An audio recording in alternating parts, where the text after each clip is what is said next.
I am 33 years old, beautiful and hardworking, say, yet no husband.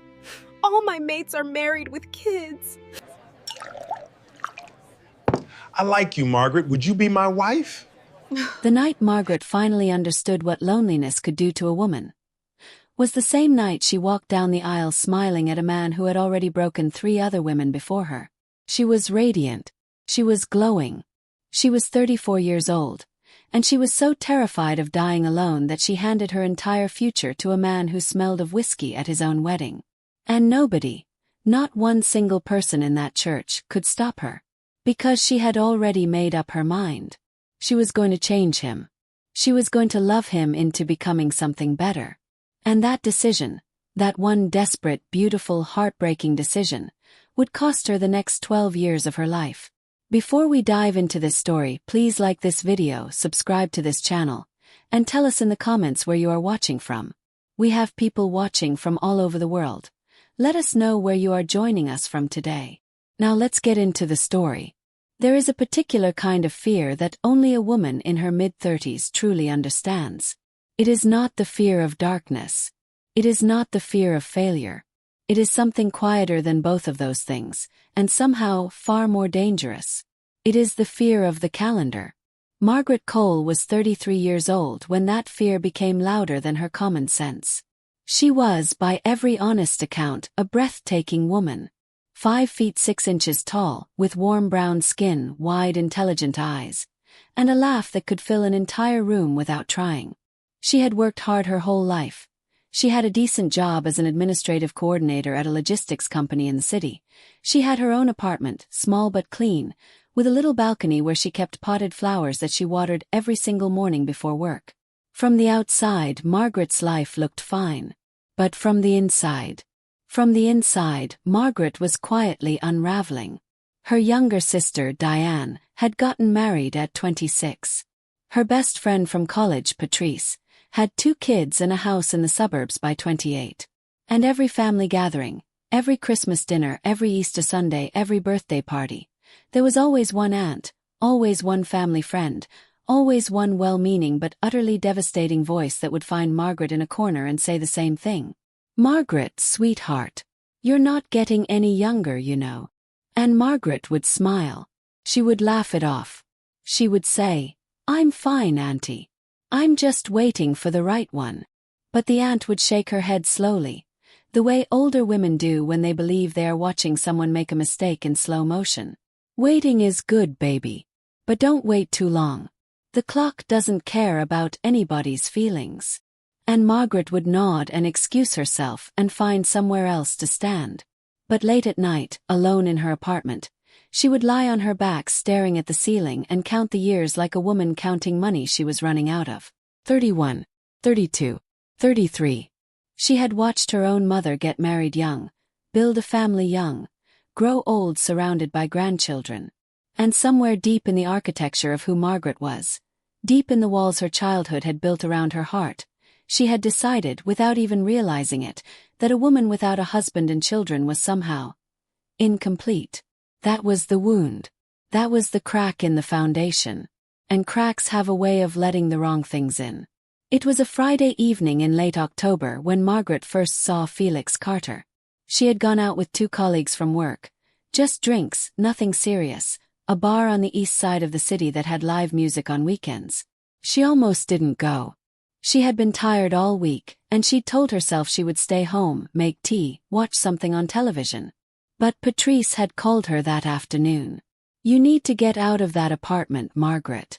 You are turning into a houseplant." "Patrice, I'm tired." "You're always tired. Put on something nice. I'll meet you there at 8. "I don't even know why I'm friends with you," Margaret muttered. "Because I'm the only one who tells you the truth," Patrice said. And she hung up. So she went. And Felix Carter walked into that bar like a man who had practiced walking into bars his entire life. He was tall, easily 6 feet, with broad shoulders and a jawline that looked like it had been cut from dark timber. He wore a simple dark shirt, dark jeans, clean boots. He wasn't overdressed. He wasn't trying too hard. He had the kind of ease about him that made you think he was comfortable everywhere he went. He had a smile that arrived slowly like sunrise. And when he turned from the bar and that smile landed on Margaret, she felt something she had not felt in a very long time. She felt chosen. He came over within 10 minutes. He settled into the seat beside her like he'd reserved it in advance. "You look like you almost didn't come out tonight," he said. Margaret blinked. "How did you know that?" He smiled. "Because you keep looking at the door. Like part of you is still debating whether to leave." She laughed despite herself. "Maybe I am." "Well," he said, leaning back with that slow, easy confidence, "I'm glad the part of you that stayed won. I'm Felix." "Margaret. Margaret." He said her name like he was testing the weight of it. "That's a real name. Not one of those names people forget." "Is that a compliment?" "It's a fact," he said. "There's a difference." They talked for 3 hours that night. When she left, he had her number. When she got home and lay down on her bed, she was already smiling at the ceiling instead of counting years. Felix called the next morning. He called the morning after that. Within 2 weeks, he was taking her to dinner. Within a month, he was leaving good morning texts on her phone before she even woke up. Within 6 weeks, Margaret was telling Patrice that she thought she had finally found something real. "Tell me about him," Patrice said carefully. And Margaret did. She told her everything. His laugh, his confidence, the way he looked at her, the way he made her feel like the most important person in any room they entered together. There was a pause on the other end of the line. "And what does he do for work?"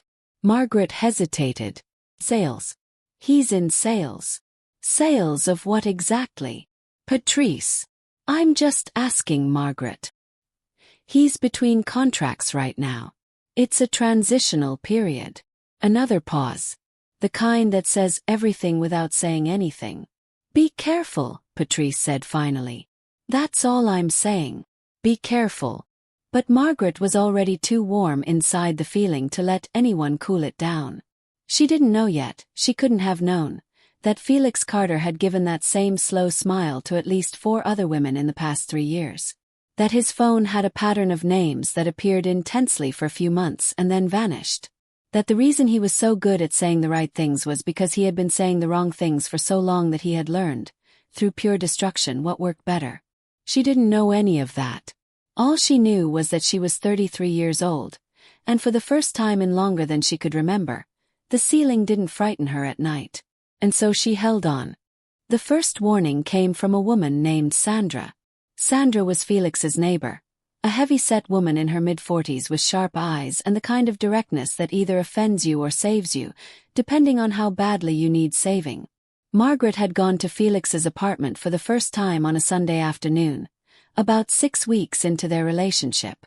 Felix had stepped out briefly to get something from his car, and Sandra had appeared in the hallway like she'd been waiting. "You're Felix's new girlfriend," she said. Not a question. An identification. "I'm a friend," Margaret said carefully. Sandra folded her arms and looked at her. A long, measuring look, the kind that sees more than it lets on. "He had another friend last year," Sandra said. "Sweet girl. Pretty like you. He cheated on her twice, she forgave him twice, and the third time she finally walked out. He didn't even notice she was gone. 2 weeks. Gone in 2 weeks, and he was already moving on." Margaret's stomach tightened.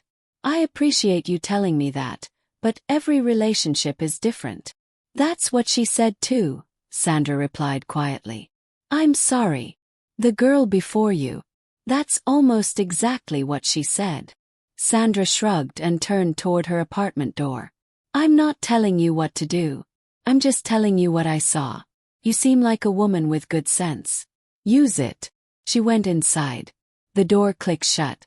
Felix came back 2 minutes later, keys jingling. "You okay? You look like you saw a ghost." "Your neighbor," Margaret said. "Sandra." Felix's expression flickered. Just for a second, something careful moved across his face, and then the easy smile came back. "Don't mind Sandra. She's got nothing better to do than get into people's business." She seemed genuine. "She's a gossip," Felix said simply, and he opened his apartment door and held it for her, and Margaret walked in. She told herself Sandra was a bitter, nosy woman making assumptions about people she didn't truly know. That was her first mistake. The second warning came from Marcus, Felix's oldest friend, a quiet man with a steady handshake and careful eyes. They ran into him at a restaurant 3 months into the relationship, and while Felix stepped away to the bathroom, Marcus leaned across the table with the uncomfortable energy of a man choosing between loyalty and honesty. "He's my boy," Marcus said, his voice low. "I love him like a brother. But I have to tell you something, and I need you to hear it properly." Margaret set down her glass. "I'm listening. Felix drinks too much. Has since we were young. I've watched him get better and I've watched him fall back down, and right now, he is not in a good place, even if he seems like it. I've watched him hurt women who were too good for him. Good women who thought they could fix what his own family couldn't fix. I'm not trying to fix him," Margaret said. Marcus looked at her with quiet, knowing eyes. "Are you sure about that?" She opened her mouth, closed it. "You seem like a decent person," Marcus continued. "And I'm not saying this to upset you. I'm saying it because I'm tired of watching the same movie and hoping for a different ending." Felix returned to the table. Marcus smiled and ordered another round. The subject evaporated like it had never existed. But Margaret heard it. She heard every word. She just didn't let it land where it needed to. The third warning came from her own sister. Diane pulled Margaret aside at a family dinner, 3 months before the wedding, after meeting Felix for the very first time. "He was looking at the waitress the entire dinner," Diane said, keeping her voice low and her face neutral.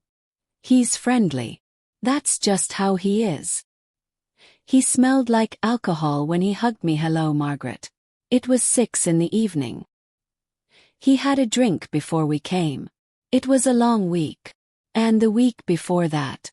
Was that also long?" Diane's voice was careful but firm. "Because you've said that 3 times in the past month." "Diane, I just need to ask you one question," her sister said. "And I need you to really answer it, not just answer it to make me stop talking. Do you love him because of who he actually is? Or because of who you're hoping he's going to become?" The silence between them stretched. "I know what I'm doing," Margaret said. Diane looked at her for a long moment. Her eyes were sad in a way that had nothing to do with anger. "Okay," she said softly. "Okay. Love you. You know that. I know. And because I love you, I'll be there. Whatever happens, I'll be there."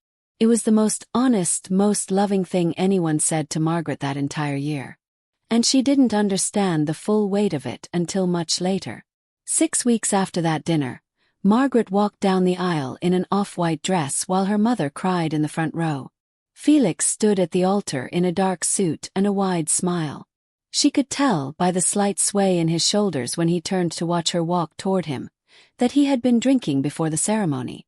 She told herself it was nerves. She smiled her way through the entire day. She was Mrs. Margaret Carter. And the door she had just walked through could only be opened from one side. The first year of marriage was the education Margaret had refused to receive for free.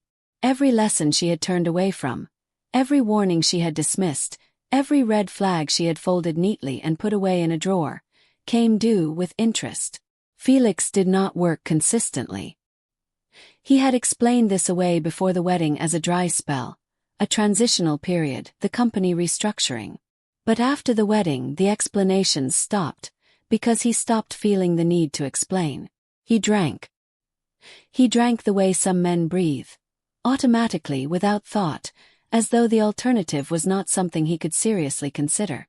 Some mornings he was up before Margaret, not because he had somewhere to be, but because he had never really gone to sleep.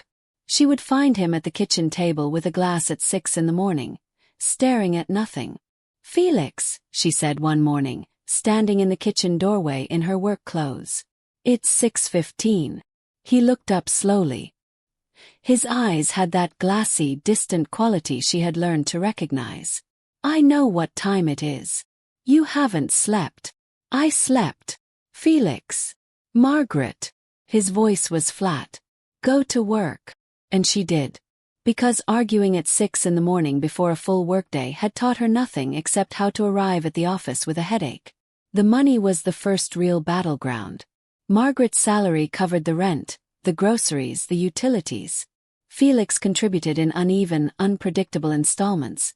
Sometimes he would hand her some cash at the beginning of the month with the air of a man doing something generous, and sometimes weeks would go by and she would watch him spend what he had on alcohol while she carefully divided what was left of her paycheck into the things they could not go without. One evening she sat at the kitchen table with their bills spread out in front of her. Felix walked in, opened the refrigerator, and stood there for a long moment before closing it. "There's no beer," he said. She looked up from the bills. "No.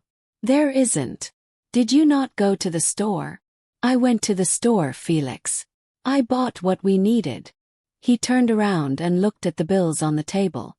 His expression didn't change. "How much do we owe?" "More than we have right now. By about $300. He nodded slowly, like this was information about someone else's life. "I'll sort something out." "When?" "Margaret. I'm not asking to be difficult. I'm asking because the rent is due Friday and I need to know if I'm covering it alone again." He looked at her with something that was almost irritation and almost guilt and was mostly neither. "I said I'll sort something out." He walked back to the living room. The television came on. She turned back to the bills and began the quiet arithmetic of making impossible things work. She was 5 months pregnant when she finally said the full truth to herself for the first time. She was sitting on the edge of the bathtub after a long morning of nausea, pressing a wet cloth to her face, and she looked up at the mirror and thought, clearly, quietly, without any drama at all, "I have made a terrible mistake." She cried for about 10 minutes. Then she stood up, washed her face, and went to make breakfast. Because she was pregnant. Because there was nowhere to go that didn't feel like failure. Because she had told everyone she was fine. Her daughter was born on a Tuesday morning in early spring. Margaret named her Sophia. Sophia Cole Carter arrived with enormous eyes and her mother's wide, cautious forehead, and when Margaret held her for the first time, something shifted deep inside her chest. Something tectonic, permanent, irreversible. She looked down at this tiny, perfect, completely helpless creature and made a silent promise. "I will not let anything hurt you." Felix held Sophia for about 4 minutes at the hospital. He said she was beautiful. He went out that night to celebrate with friends.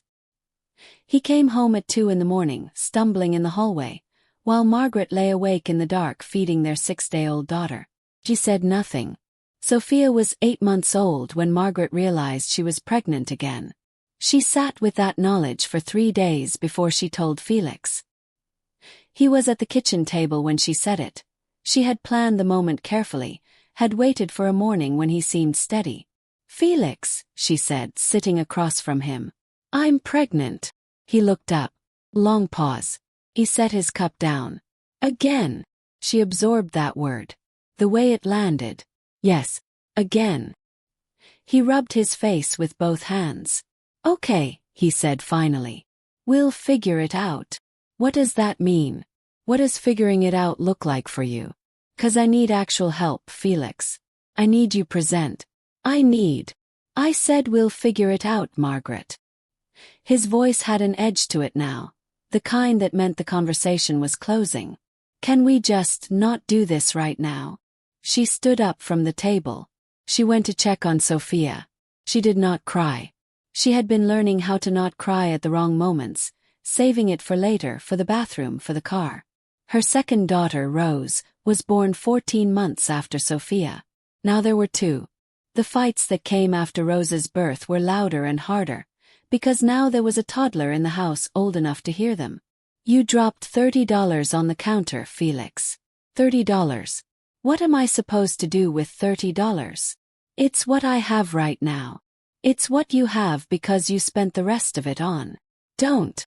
His voice was sharp. "On drinks." "Say it. Say what you spent it on." "I'm not doing this." "You never want to do this. You never want to talk about anything real. We have 2 children in this house. 2 children who need to eat and—" "I know how many children I have," he shouted. The sound of Sophia crying from the bedroom came through the wall. They both went quiet. Margaret closed her eyes. She pressed both palms flat on the counter. "Go to bed, Felix," she said, her voice suddenly very calm. "Just go to bed." He did. She went to Sophia. She lifted her daughter out of the crib and held her close in the dark and rocked her gently until the crying stopped. And then she kept rocking, long after Sophia had drifted back to sleep, because it was the only thing in that moment that felt like comfort. By the time Rose was 1 year old, Felix was rarely sober before noon. The mornings were the worst. Felix would wake up still carrying whatever he'd drunk the night before, and by breakfast he would be irritable and sharp, picking fights over nothing. The eggs were wrong, the television was too loud, the children were too loud. And Sophia, who was 3 by then and old enough to understand that something in the house was broken even if she couldn't name what it was, began asking the questions that broke Margaret's heart in new ways every time. "Mommy, why is Daddy always angry?" "He's just tired, baby. Daddy gets tired." "But you get tired and you don't get angry." Margaret looked at her daughter, 3 years old, wide serious eyes, already filing away evidence about what adults were like. "You're right," Margaret said gently. "Come here." She pulled Sophia into her lap. Sophia settled against her chest with the easy trust of a child who has not yet learned to doubt the people who hold her. "Is Daddy sick?" Sophia asked. "In a way," Margaret said carefully. "Yes, in a way Daddy is sick." "Are you going to make him better?" Margaret pressed her lips to the top of her daughter's head. "I'm going to take care of you," she said. "That's what I can promise. I'm going to take care of you." Sophia seemed to think about this for a moment. Then she reached up and patted Margaret's cheek with her small, soft hand. "It's okay, Mommy," she said. "I take care of you too." The third pregnancy was not planned. Margaret found out when Rose was 18 months old. She sat in her car in the pharmacy parking lot for 40 minutes after reading the test. Engine running, hands on the wheel, going nowhere. She was 37 years old. 3 jobs. 2 children under 4. A husband who drank their money and slept through their mornings. She drove home. She cooked dinner. She gave the girls their baths. She put them to bed. She did not tell Felix for a week. When she finally did, he was sitting in front of the television. She turned it off. He looked up startled. "I'm pregnant," she said. "Third one." He stared at her. A long silence moved through the room. "Felix, say something." "What do you want me to say?" "Anything. Anything real." Another silence. He picked up the remote. He turned the television back on. Margaret stood there for another moment. Then she walked back to the kitchen and began washing the dishes from dinner. And she made herself think only about the water and the soap and the plates, because if she let herself think about anything else, she would fall apart in a way she couldn't afford right now. Her third daughter, Clara, was born on a December morning. Small, loud, and magnificently alive. 3 daughters. 3 beautiful, demanding, miraculous girls. And 1 man sitting somewhere in the next room, drinking. The morning Felix was gone began like any other. Margaret woke at 6. She reached across to his side of the bed out of habit. Empty. She assumed he'd fallen asleep on the couch. She went to the kitchen to start breakfast. No Felix on the couch. No Felix in the bathroom. No car in the driveway. His phone went straight to voicemail. She checked the kitchen shelf where she kept the emergency envelope. Me. She stood in the middle of the kitchen for a long time. Sophia padded in behind her, rubbing sleep from her eyes. "Mommy, where's Daddy?" Margaret turned around. She looked at her daughter, this serious, watchful, brilliant 4-year-old girl who had been quietly studying the world with those wide eyes since the day she was born. "I don't know yet, baby," Margaret said. "Is he coming back?" Another long moment. "Go wake up Rose for me, okay? I'm going to make breakfast." Sophia looked at her. That careful, measuring look. Then she nodded and turned and padded back down the hallway. And Margaret turned to the stove and turned on the burner, and she stared at the blue flame, and she let herself understand, fully, finally, completely, that he was not coming back. For the first 48 hours, Margaret told herself he would come back. By the third day she knew better. She called Marcus on that third morning. He picked up on the second ring. Marcus, where is he? Was the kind that already has the answer in it. Margaret, don't protect him right now. Please. I have 3 children. The youngest is 4 months old. I need to know if he's alive. He's alive, Marcus said quietly. He's on the other side of the city. He's staying with someone. The silence between them carried everything that didn't need to be said. Thank you, Margaret said. Margaret, I'm sorry. I should have. It's not your fault, she said. I was warned. By a lot of people. I made my own choices. She hung up. She sat at the kitchen table. Sophia was across from her, eating cereal, watching her mother with those enormous careful eyes. Rose was smearing jam on her face with the back of her hand. Clara was in her bouncer beside the table, blowing bubbles with her mouth. 3 daughters, all looking at her in their different ways.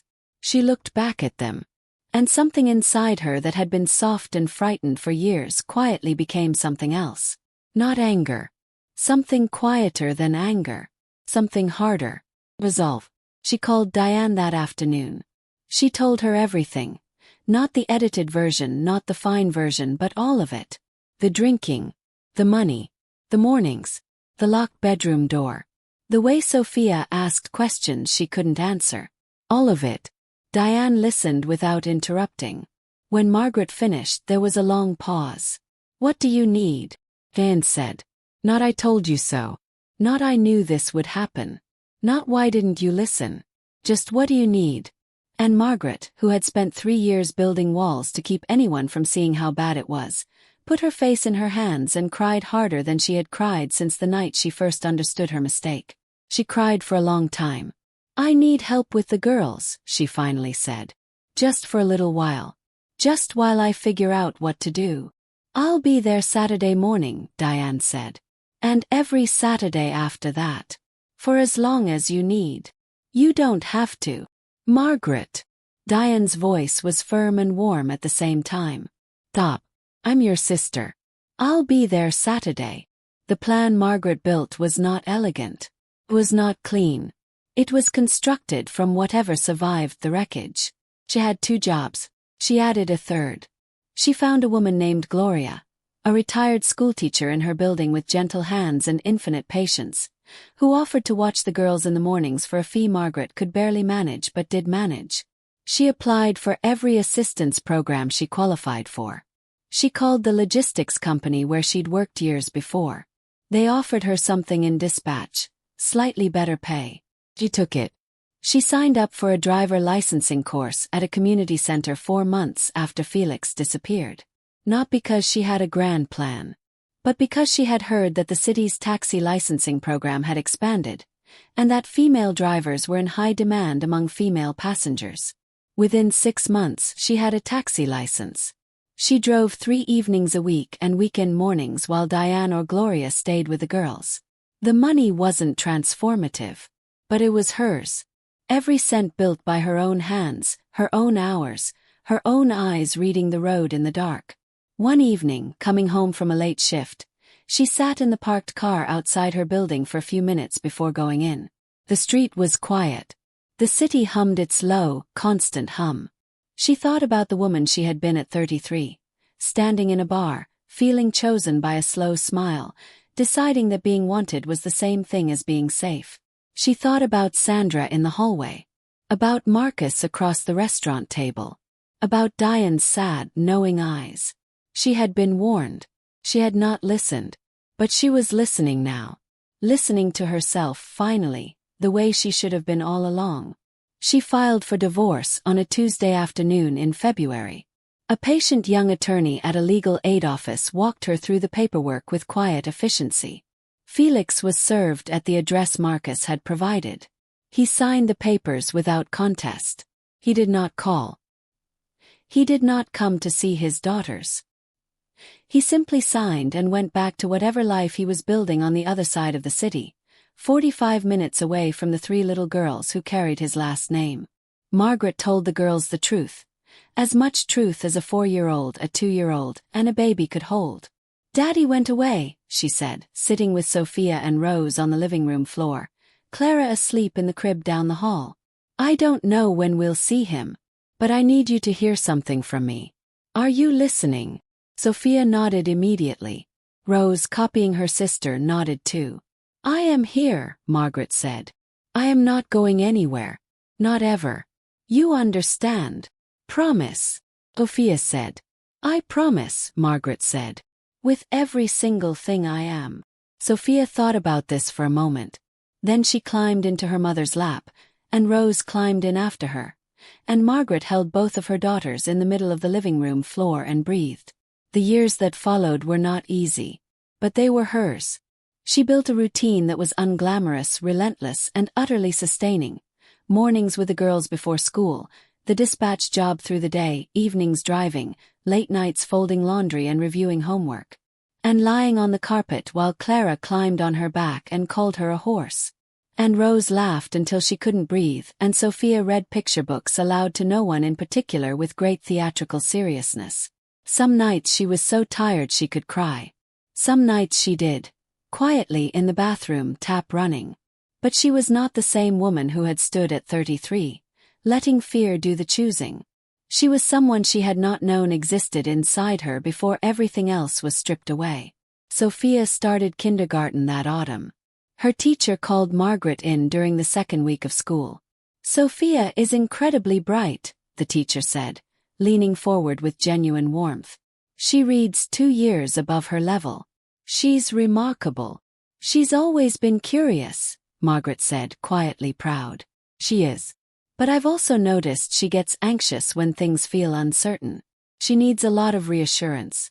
She watches the door a lot, like she's checking that whoever dropped her off is still coming back." Margaret absorbed that quietly. "I know," she said. "We're working on that. Home. We're working on giving her more of what she needs."